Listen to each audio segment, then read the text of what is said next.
जय बोलो देवादिदेव 1008 श्री भगवान महावीर स्वामी की जय जय जय। अहिंसा परमो धर्म की जय जय जय। परम पूज आचार्य गुरुवर श्री विद्यासागर जी महाराज की जय जय जय। परम पूज महामनम राज प्रमाण सागर जी महाराज की। धर्म की शुरुआत सम्यक दर्शन से होती है। सम्यक दर्शन के अभाव में किए गए तप व्रत सब सार्थक नहीं होते। जब तक वस्तु स्वरूप का यथार्थ श्रद्धालु नहीं होता तब तक सम्यक दर्शन भी नहीं होता और सम्यक दर्शन के बिना हमारा कल्याण नहीं होता। इस आशय की बात विगत दिनों से आप सबके बीच चल रही थी, जिसके क्रम में हमने 9 पदार्थों के विषय में विस्तार से जाना। आचार्य कुंद कहते हैं, यदि किसी के भीतर सम्यक दर्शन प्रकट हुआ हो तो उसके जीवन में कुछ विलक्षणताएं भी घटित होती है, जो उसके गुण अथवा अंग के रूप में चरितार्थ होते हैं। और जब तक वो अंग है तभी तक समझना चाहिए कि वो सम्यक दर्शन है।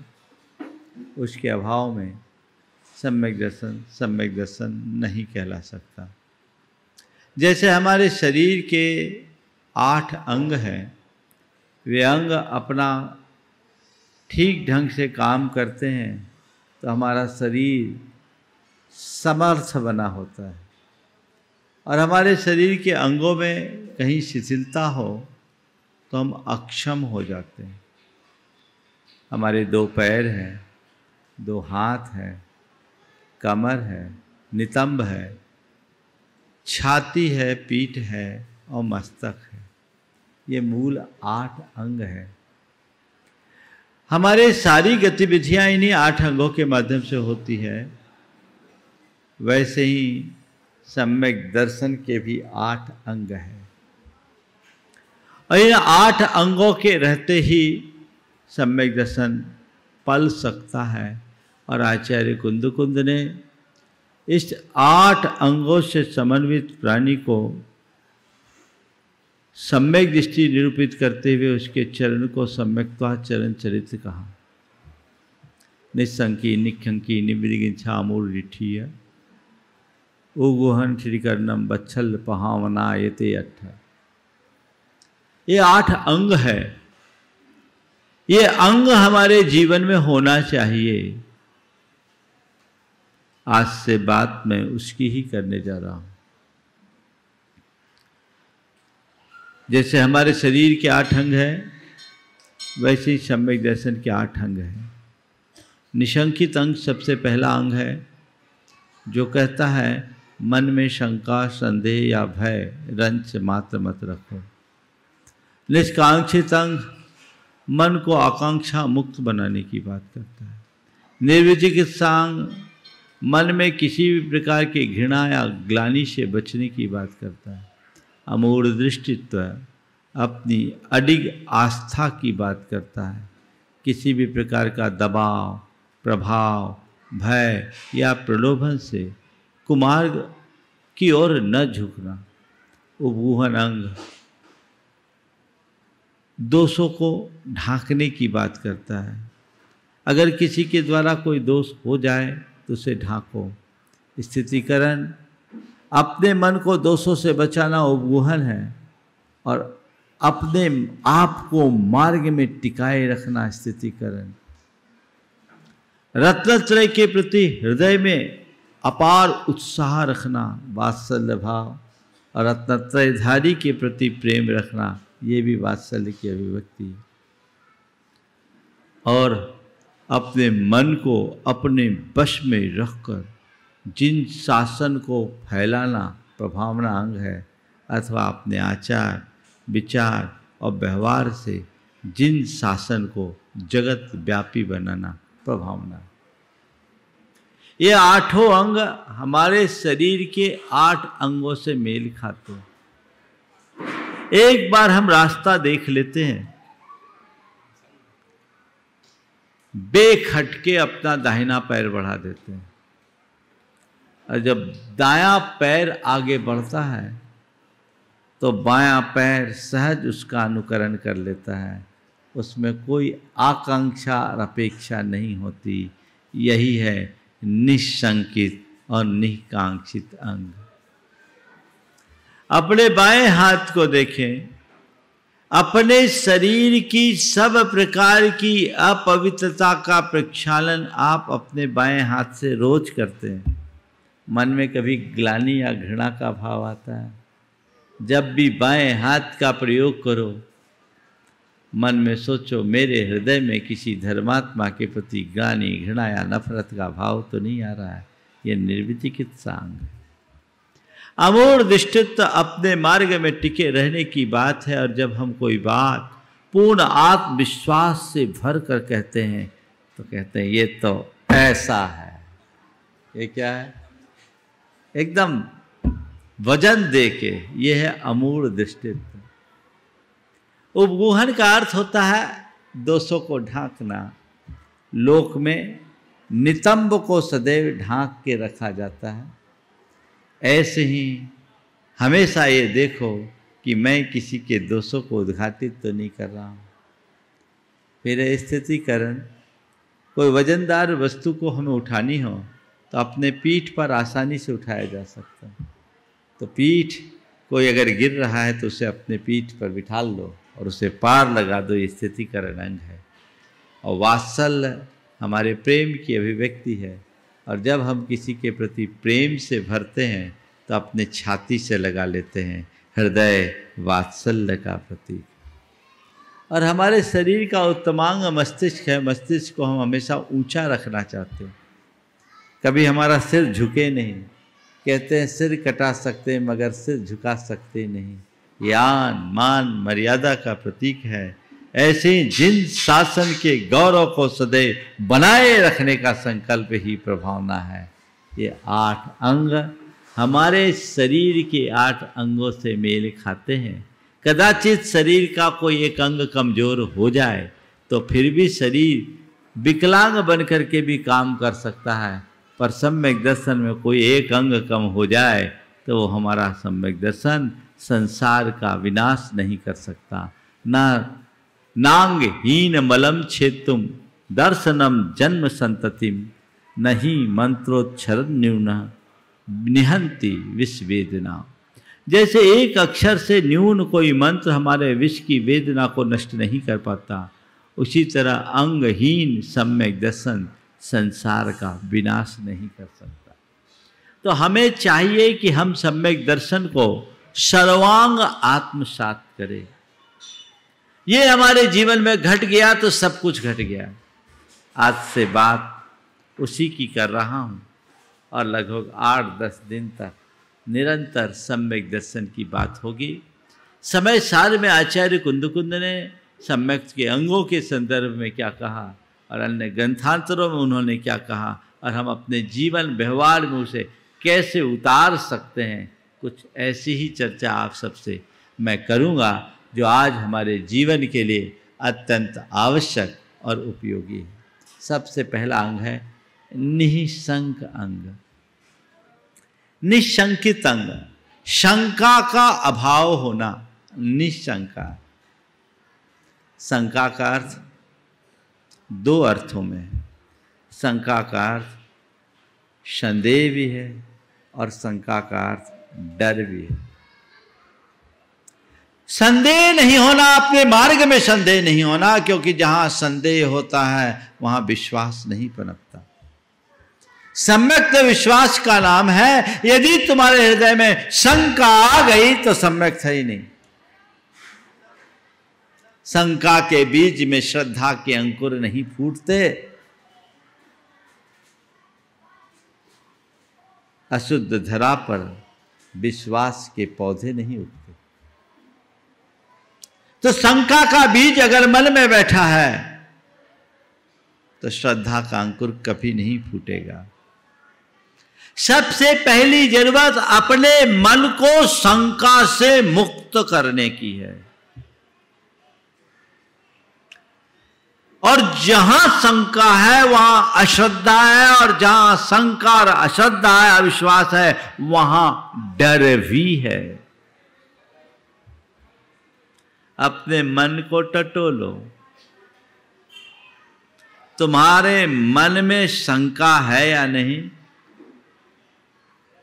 और तुम्हारे मन में डर है या नहीं। यदि शंकाग्रस्त है मन और मन में ऐसा डर है तो अभी तुम सम्यक्त से बाहर हो। महाराज बड़ा गड़बड़ हो गया। गड़बड़ नहीं है, ठीक तरीके से समझ लोगे तो आज ही शंका भी दूर होगी और डर भी दूर हो जाएगा, और जीवन में हर पल आनंद होगा। आचार्य कुंद के शब्दों में हम पहले निशंकित अंग की व्याख्या करें, और आज की 4 बातें फिर आप सबसे करेंगे। सम्मा दिट्ठी जीवा निशंका होंति निभयातीन, सत्य भय विप्प मुक्का जम्हा तम्हा निशंका। सम्मा इट्ठी जीवा निशंका होंति, सम्यक दृष्टि जीव निशंक होते हैं, और निशंक होते हैं इसलिए निभया तीन, वो निर्भय भी होते हैं। सत्य भय विप्प मुक्का जम्हा, चूंकि वो 7 भयों से मुक्त होते हैं, तम्हा इसलिए वो निशंक होते हैं।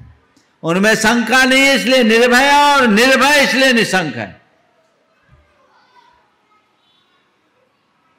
भय, शंका, भय और निर्भय निशंक। जब तक सशंकित हो तब तक भय है। जिस पल तुम निर्भय हो जाओगे निशंक हो जाओगे। 4 बातें आज के संदर्भ में, श्रद्धा अश्रद्धा, भय अभय। इन 4 शब्दों को हम समझे आज के संदर्भ में। अश्रद्धा, श्रद्धा, भय अभय। अपने मन की श्रद्धा को टटोलो, वो आज कैसी है। तुम्हारे अंतरंग में श्रद्धा है या अश्रद्धा है? श्रद्धा है या अश्रद्धा है? ये टटोल करके देखने की जरूरत है। कहने को तो श्रद्धा दिखती है, श्रद्धा यहां नहीं होती तो नहीं आते, है ना? श्रद्धा है, लेकिन अपने अंतस मन को टटोल करके देखो तो कहीं ना कोई छिपी हुई अश्रद्धा भी है। श्रद्धा के 4 रूप हैं। श्रद्धा, अश्रद्धा, अंधश्रद्धा और अटल श्रद्धा। क्या बोला? श्रद्धा, अश्रद्धा, अंधश्रद्धा और अटल श्रद्धा। अश्रद्धा तो आपके अंदर नहीं है, होती तो यहां नहीं आते, पर श्रद्धा है इसकी पड़ताल करना जरूरी है। बोलो, तुम्हें तुम्हारे धर्म के प्रति श्रद्धा है? तुम्हारे लिए तुम्हारे देव के प्रति श्रद्धा है? गुरु के प्रति श्रद्धा है? देव गुरु धर्म पर पक्की श्रद्धा है? पक्की? अभी पोल खोलूं? अभी खोल दो पोल। चलो, गुरु के प्रति श्रद्धा है? मान लो मैंने तुम्हें अभी बुलवाया, आप जैसे मैसेज जाएगा सुनील को बुला ले। आप सुनील दौड़ के आएंगे? आएंगे? आप आए, महाराज जी आपने याद किया, कुछ काम नहीं? कोई काम नहीं है। अब क्या होगा? अब क्या होगा? चलो ठीक है महाराज जी, आपके दर्शन मिल गया, आशीर्वाद। पहुंचे हो, 10 मिनट बाद हमने फिर किसी को भेजा, सुदर्शन जी थोड़ा सुनील जी को भेज दो। अरे अभी तो बुलाया था महाराज ने, कोई काम नहीं। नहीं महाराज जी ने बोला है लेके आओ। आओगे? चलो चलते हैं। महाराज जी आपने बुलाया? हाँ बुलाया। कोई काम? कोई काम नहीं, कोई काम नहीं। ठीक, खामो खाम महाराज ने 2 बार दौड़वा दिया। बोलो आएगा कि नहीं आएगा? हाँ आएगा। और अभी आधा घंटे बाद फिर तीसरी बार। आज क्या हो गया महाराज को भाई, बार बार परेशान कर रहे? पहली बार बुलाया तो अहोभाग्य है, और तीसरी बार में परेशान कर रहे। चलो महाराज जी आपने याद किया, अब तुम्हारी तरफ देखा भी नहीं, और तुम्हारा विरोधी बैठा, उससे बात कर रहा हूं। अब बोलो तुम्हारी श्रद्धा का क्या हाल होगा? हाँ? खामो खाम महाराज आज परेशान कर रहे, पता नहीं क्या हो गया। 3 बार मैंने अपना सारा काम छोड़ करके यहाँ आए, इनको तो कोई काम नहीं, हमारे पास तो 50 काम है। पता नहीं दिमाग में क्या क्या आएगा, आएगा? हाँ शायद सुनील को ना, लेकिन ये स्वाभाविक है। थोड़े से निमित्त से मन डोलायमान हो जाता है, और श्रद्धा को अश्रद्धा में परिणत होते देर नहीं लगती। सारा तत्व ज्ञान धरा रह जाता है जब जीवन में ऐसी कोई परिस्थितियां निर्मित होती है, सब हवा हो जाता है। क्यों? श्रद्धा है पर प्रगाढ़ नहीं है। श्रद्धा बड़ी उथली है। श्रद्धा कैसी होनी चाहिए? इदमेव दृश्यमेव तत्वम नान्यम नचान्य था इत्तकम पाए संभवात सन्मार्गे संशया रुचि। बस मार्ग तो जो है सो यही है, ऐसा ही है। इस प्रकार की संशय रहित श्रद्धा का नाम वास्तविक श्रद्धा है। आपकी धर्म में श्रद्धा है, क्यों है? बोलो। आप लोगों ने बोला धर्म में श्रद्धा है ना, क्यों है? इसलिए कि धर्म करेंगे तो संकट टलेगा। ठीक, कोविड ने कईयों की धर्म से श्रद्धा हटा दी। अरे धर्म करने से कुछ नहीं होता, इतना धर्म किए फिर भी ऐसा हो गया। अब बताओ उसकी श्रद्धा मिटी कि नहीं मिटी? मिट गई। मैं कहता हूं श्रद्धा पैदा ही नहीं हुई तो मरेगी क्या? उसकी श्रद्धा थी ही नहीं, उसने धर्म के स्वरूप को जाना ही नहीं था। उसने धर्म के उथले स्वरूप को जाना कि धर्म करेंगे तो संकट टलेगा, धर्म करेंगे सदगति मिलेगी। अरे धर्म करेंगे तो आत्मा की उन्नति होगी, ये श्रद्धा होती तो तुम कभी विचलित नहीं होते। वस्तु के स्वरूप को तुमने ठीक रीति से जाना नहीं, और गतानुगतिक बनकर तुमने धर्म की श्रद्धा रखी। मेरा धर्म में पक्का विश्वास है। धर्म में पक्का विश्वास रखो, पर धर्म के नाम पर धर्म का भ्रम तो नहीं है, ये तो देखो। तो अपनी श्रद्धा सही होनी चाहिए, अश्रद्धा हृदय में नहीं होनी चाहिए, और अंधश्रद्धा तो होनी ही नहीं चाहिए। अटल श्रद्धा होनी चाहिए। अंधश्रद्धा और अटल श्रद्धा का मतलब क्या? जो भी आए सबको श्रद्धा से स्वीकार कर लेना अंधश्रद्धा, और जिसे अपना श्रद्धेय मान लिया उससे कभी डगमगाना नहीं, वो अटल श्रद्धा। अंधश्रद्धा वाले नुकसान में होते हैं, और अटल श्रद्धा वाले को हमेशा लाभ ही होता है। तो अगर तुम्हारे हृदय में श्रद्धा है तो तुम्हें कभी भय नहीं होगा। जहां श्रद्धा वहां भय नहीं, और जहां अश्रद्धा संशय वहां डर। एक वनस्पति शास्त्री एक गहरी घाटी से कुछ मूल्यवान औषधियों के संचय के लिए गया। घाटी बहुत गहरी थी, खाई थी, वहां जा पाना सहज नहीं था। अब क्या करे?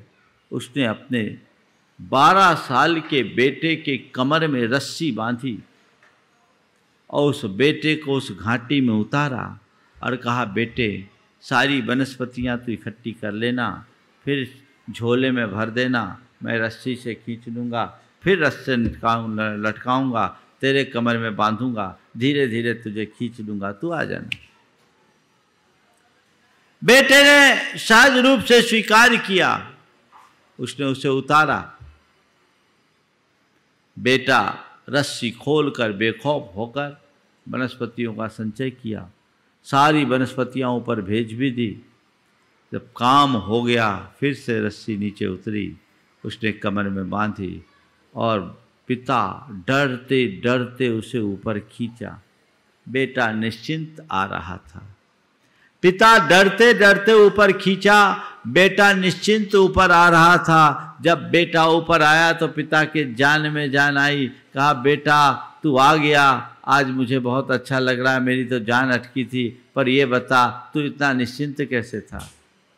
मेरी जान अटकी थी, पर तू बता तू इतना निश्चिंत कैसे था? उसने कहा, पिताजी मुझे डर किस बात की, जब डोर आपके हाथ में है, जिस बेटे की डोर बाप के हाथ में हो उसे डर नहीं।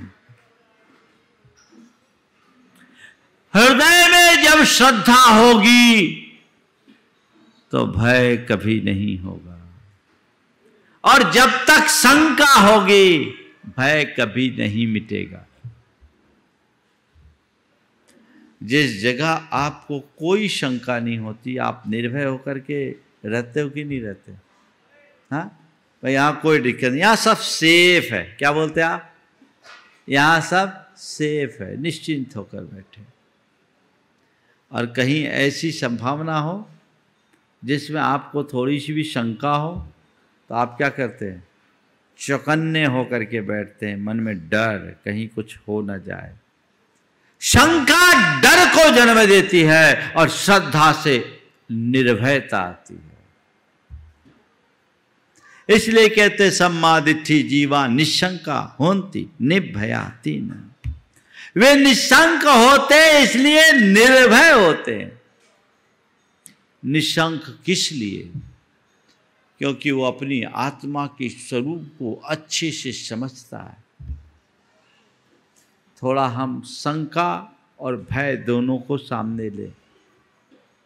शंका क्या है और भय क्या है? में जो शंका आती है वो एक प्रकार का संदेह है, स्वरूप विषय। कहीं ऐसा ना हो, कहीं वैसा ना हो, ये सही है या गलत है, ये शंका की परिणति है। लेकिन जब प्रगाढ़ विश्वास जमता है तो शंका का लेश नहीं होता। आप अपने घर में हैं, आपके पास तिजोरी की चाबी है, हर किसी को सौंपते हो क्या? बोलो। हाँ, नहीं ना? किसको सौंपते हो? किसको सौंपते हो? जिस पर विश्वास है। तिजोरी की चाबी उसे ही सौंपते जिस पर विश्वास है। लेकिन मैं आपसे पूछता हूं, अगर तिजोरी खाली हो तो? बात समझ में आ रही है मैं कहां ले जा रहा हूं आपको? खाली तिजोरी की चाबी हम तो महाराज ताला ही नहीं लगाते, खुला रखते।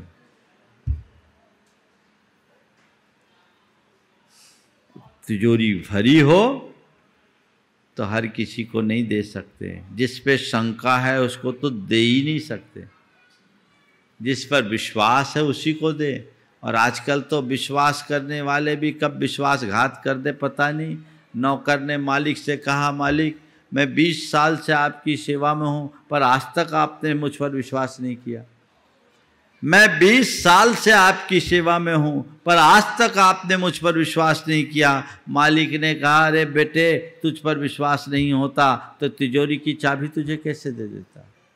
अरे बेटे, तुझ पर विश्वास नहीं होता तो तिजोरी की चाबी के तुझे कैसे दे देता? तो उसने कहा, मालिक, उसमें से तो एक भी नहीं लगती। वो पहले ही प्रयोग कर चुका है, उसमें से एक भी नहीं लगती। बड़ी मुश्किल है। मेरा आप सबसे कहना है, खाली तिजोरी की चाबी सौंपने में कोई दिक्कत नहीं, लेकिन तिजोरी जहां भरी है वहां हर किसी पर भरोसा नहीं। मतलब जिसके मन में राग भाव है उसके मन में ही संशय आता है, शंका आती है। जो बीत राग बन चुका उसके हृदय में कभी शंका नहीं है। ये राग भाव शंका को जन्म देता है, मोह भाव शंका को जन्म देता है, और जब तक मोह भाव है तब तक शंका है, और जब तक शंका है तब तक भय है। कुछ चला न जाए, कुछ खो न जाए, कुछ छिन न जाए, कुछ लुट न जाए, कुछ मिट न जाए, कुछ पिट न जाए। अरे भाई, क्या जाएगा, क्या खोएगा, क्या मिलेगा, क्या मिटेगा, क्या पिटेगा? तेरा जो है वो है, उससे न कुछ खो सकता है, न ही उसमें कुछ जुड़ सकता है। जिस पल तेरे हृदय में ये श्रद्धान गहरा हो जाएगा, मोह छीन हो जाएगा, और मोह के छीन होते ही भय भी दूर भाग जाएगा। भय एक नकारात्मक आवेग है जो मन की दुर्बलता से प्रकट होता है। वस्तु स्वरूप का श्रद्धानी कभी घबराता ही नहीं। क्यों घबराएगा? देखो, किसी जहाज में उड़ रहे हो और अचानक कोई दुर्घटना होने वाली हो, तो आप लोगों के लिए क्या सुविधा दी जाती है? क्या दी जाती है? पैराशूट। पैराशूट का प्रयोग करो, नीचे उतर जाओ। तो जिसने पैराशूट पहन लिया वो नीचे उतरते समय डरता है क्या? क्यों? अब मैं सुरक्षित हूं, मैंने पैराशूट पहन लिया है। इसी प्रकार जिसने तत्व ज्ञान के पैराशूट को पहन लिया है उसके मन में कोई डर नहीं, मैं सुरक्षित हूं। अब किस बात का डर? क्यों डरे? जब मन में शंका ही नहीं है, श्रद्धा भर चुकी है, तो भय नहीं, केवल अभय होगा। भय भी एक प्रकार के मोह भाव की अभिव्यक्ति है। जहां मोह नहीं वहां डर नहीं, और जब तक मोह है तब तक निडर नहीं। सत्य भय विप्प मुक्का जम्मा तम्हा दुनिशंका, 7 प्रकार का भय आप पाएंगे। सब मोह राग भाव की परिणति है। इहलोक भय, परलोक भय, मरण भय, वेदना भय, अत्राण भय, आकस्मिक भय और असुरक्षा भय। इहलोक भय सबसे पहला। अरे लोक में मेरा कोई नुकसान ना हो जाए, डर रहता है। किसका नुकसान? मेरे दुकान को नुकसान ना हो जाए, मेरे परिवार को नुकसान ना हो जाए, मेरी संपत्ति का नुकसान ना हो जाए, मेरे शरीर को नुकसान ना हो जाए। यही है ना? बता, तेरा दुकान है कहाँ? तेरी दुकान है कहाँ? तेरा धंधा है कहाँ? तेरा मकान है कहाँ? तेरा परिवार है कहाँ? तेरा शरीर है कहाँ? जब वो तेरा है ही नहीं तो उसका नुकसान तेरा नुकसान कैसे?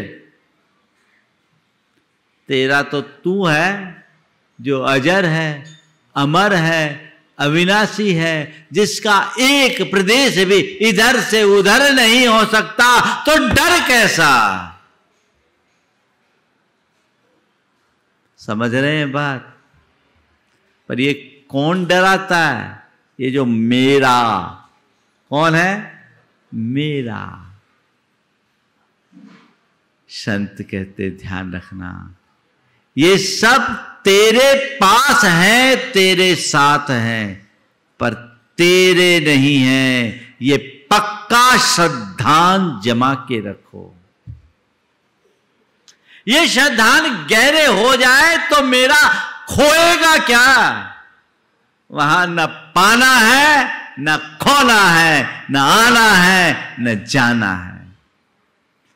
जो है, जैसा है, वैसा ही बने रहना है। ये श्रद्धान हृदय में बैठा लीजिए तो जीवन का मजा ही कुछ और होगा। यही लोग भय, मुझे वो नुकसान न करा दे, वो मुझे ऐसा न कर दे, वो मुझे वैसा न कर दे, वो मुझे परेशान करता, वो मेरे साथ ऐसा करता है, वो मुझसे मिसबिहेव करता है। ये क्या है? तेरे साथ कोई दूसरा कुछ नहीं कर सकता। जो कुछ भी हो रहा है वो तेरी परिणति से हो रहा है, और यदि यत् किंचित नुकसान भी हो तो वो तेरे अज्ञान से होगा। यदि तेरा श्रद्धान पक्का है तो दूसरा तेरे सामने रहेगा ही नहीं। डर किसका? संसार की सारी परिणतियां संयोगों से चलती है।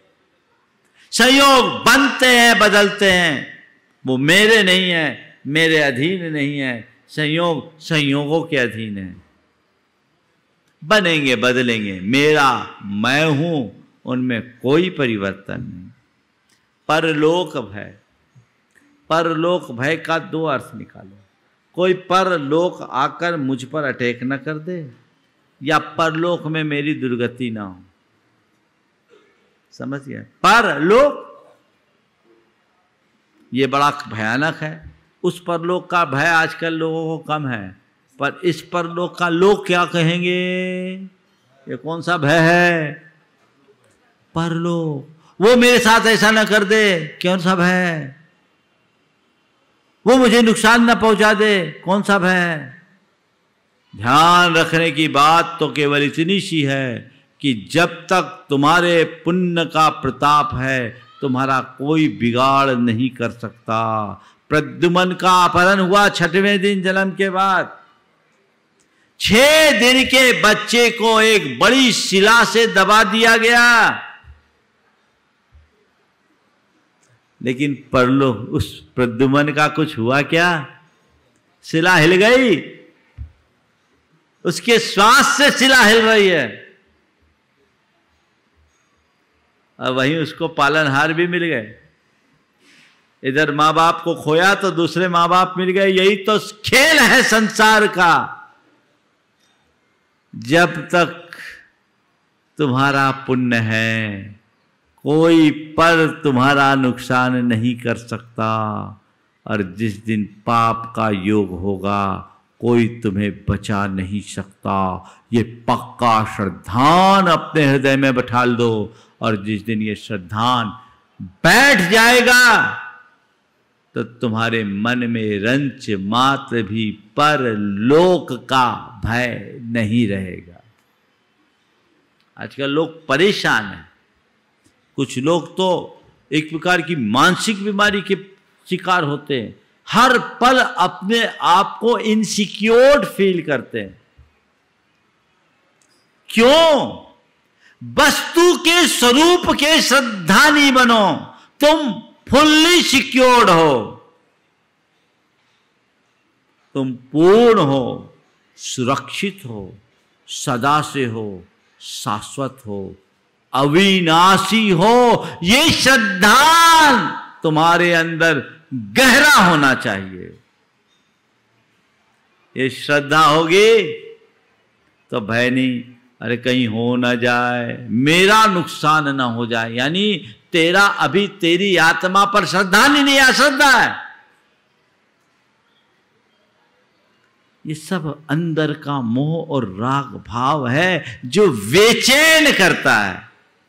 मोड़ो अपने आप को, छोड़ो उधर से, यहां संभलोगे। फिर परलोक का भय, अरे परलोक से कौन डरता जो इहलोक में अच्छे से नहीं जीता। एग्जाम के बाद फेल्योर का फियर किसको होता है? फेल होने का डर किसको होता है? जो अच्छा पेपर दे के आता उसको, या जो साल भर फांकी मारता उसको? फांकी मारना समझते हैं ना? हाँ, पढ़ेगा लिखेगा नहीं, अपना समय बर्बाद किया, अब एग्जाम आ गया, अब कुछ आया नहीं, अरे भैया रिजल्ट खराब ना हो जाए, रिजल्ट खराब ना हो जाए, रिजल्ट खराब ना हो जाए। पढ़े लिखे लोग तो, मेहनत करने वाले बच्चे तो पेपर दे के आते हैं और अपना रिजल्ट खुद डिक्लेयर कर देते हैं। बाकी घोषणा जब होगी तो होगी, मैंने इतना लिखा है, इतने नंबर्स मेरे आएंगे। और जो गटर मस्ती करते हैं, पढ़ाई नहीं करते, है ना, फांकी मारते, बिहारी शब्द है, समझ गए? हाँ, उन लोगों का क्या हाल है भाई? ठीक है, अब क्या होगा क्या होगा क्या होगा। एक बच्चा भगवान के पास गया, बोला भगवान मुंबई को भारत की राजधानी बना दो।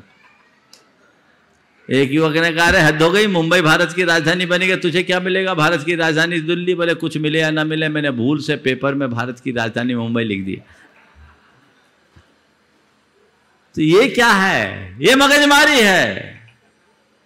अगर हमने ये लोक अच्छा जिया तो परलोक मेरा अच्छा होगा ही होगा, इसमें कोई संशय नहीं।